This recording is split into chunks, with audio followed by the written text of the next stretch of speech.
Thank you for staying tuned. The Nigerian Stock Exchange on Wednesday hosted the 2018 edition of its Exchange Traded Products Conference in Lagos, with some faculties from within and offshore in participation. The aim of the conference is to key domestic and foreign market players, including pension fund managers, into the exchange traded products market, which is currently valued at 6 billion naira. Now, during one of the panel sessions, pension fund administrators explained their concerns on the product and offered some recommendations.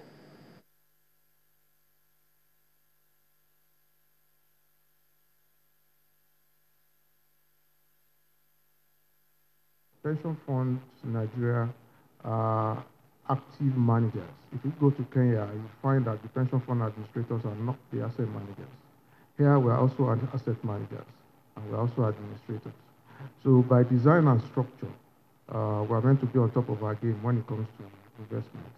And so we are actual investors, and we are not passive investors. ETF speaks well or bodes well for passive investments. And so what that means is, essentially, we're looking for asset classes that will complement what we're doing. In other words, asset classes that will add value. Asset classes that will provide exposure to alternative asset classes. Asset classes, like ETFs that ultimately, will take us to the next steps when we start looking at ESG investing. And perhaps there's something I must also mention, and I've mentioned that in many occasions. We don't have inflation-linked bonds in this market. If there's any job or any mandate that we have as pension fund managers, is to protect subscribers, you and I, and a lot of us, from inflation. And so when you don't have inflation index bonds, then our job becomes a lot more challenging. I can bet if you have inflation-linked bonds and there are ETFs around it, the PFA community will embrace it. And the same story I've also sold to those that are in real estate, for REITs. We have to start seeing linked, index-linked, inflation-linked instruments. But having said that, again, if you look at what we have in Nigeria, what we have currently now are ETFs that are closely linked to NSE 30 by design. So you ask yourself, how has the NSE 30 performed over the last 5 years? In other words, when you drill it down, how has it performed? From the analysis that I've done, if you entered in 2013, till date, it's gained 4.4% cumulatively. If you entered in 2014, it's destroyed value by 26%. That's the truth. Till date, it has lost 18% year to date, in 2018 alone. And so, you could then take a look at it and ask yourself, if you are a pension fund manager, and you're an active manager, and you can pick stocks by yourself, why do you need exposure to this? And so that then leads me to what we need to be doing. What should we be doing? When you look at why NSE has performed the way it's performed, it's because there are some stocks in there that ordinarily are toxic. And I don't want to start mentioning, but we know them. These are stocks that have traded as high as 100 naira at a point 5 years ago that are now trading. One of them used to be a bellwether, used to trade as high as 33 naira, in the banking space. It's now trading, they're not struggling to get to 7 naira. We have another one in oil and gas space. It traded as high as 33.40. It's also trading at 7. There are quite a number of them. There was one that even traded right up to the time CBN liquidated it, yet it was still being traded in our market.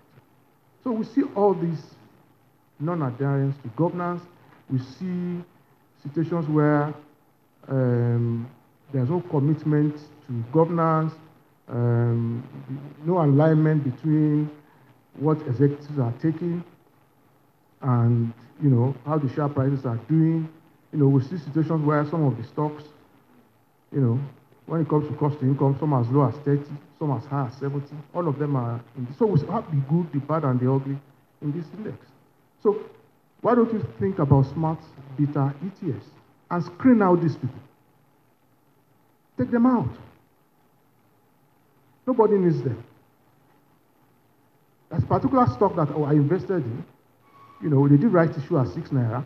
Everyone thought the loan book had been cleaned out. Today it's trading at 70 kobo. We all know it. We know the stock. And some of these are paraded in our NSE 30. So for how long are we going to continue this? So I think there's a massive opportunity to use ETF to drive governance, to drive change in the way our managers, especially managers of our listed stocks, behave. Because hitherto they have not been held accountable.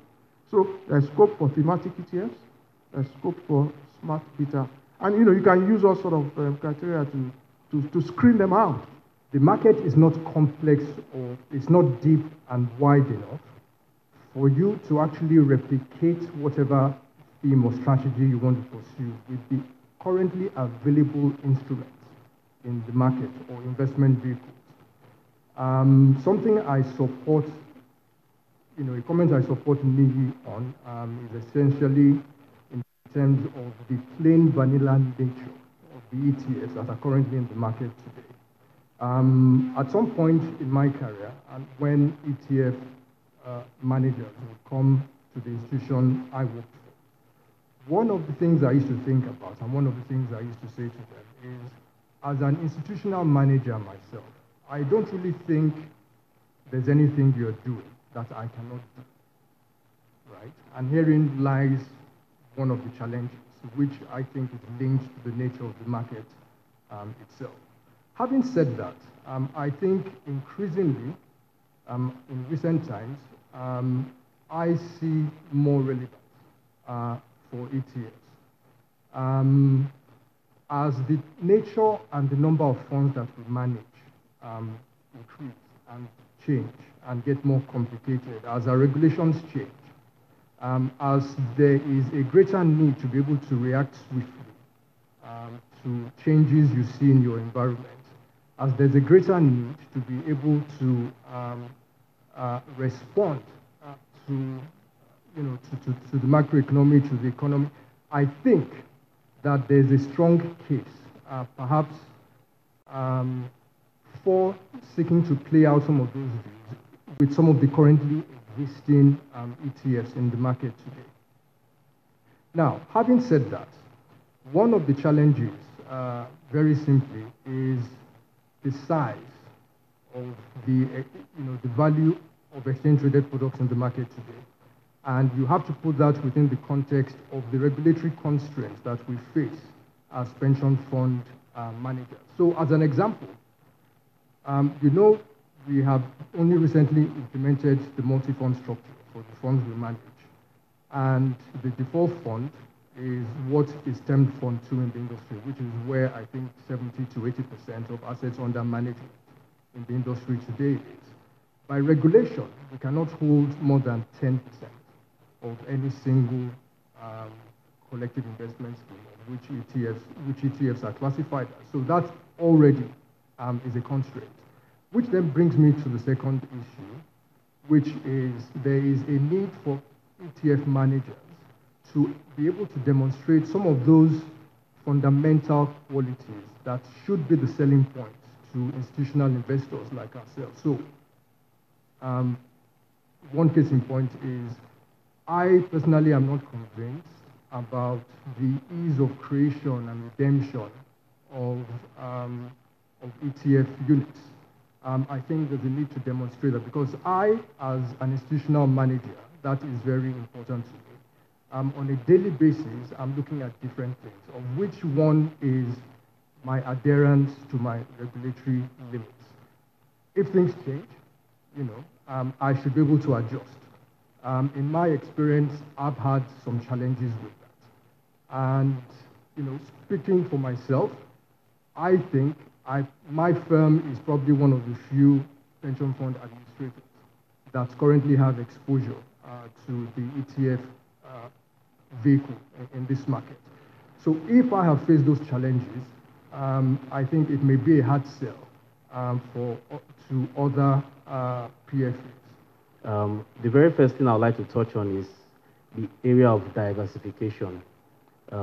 Everyone knows how important diversification is for a fund manager, and I think ETFs present that opportunity to have some diversification. And I'll just give a simple example. I think that we mentioned that we need to see the value proposition. One of those value propositions is, are there ETFs that can give us exposures to what we don't have currently. I think that will be value for pension fund administrators. From another perspective, and flowing from the last presentation made, there is an opportunity for you to have offshore exposure while still being domesticated. That presents an opportunity for PFAs to diversify, because as you're aware today, we cannot directly invest outside of the shores of Nigeria except with the express approval of the president.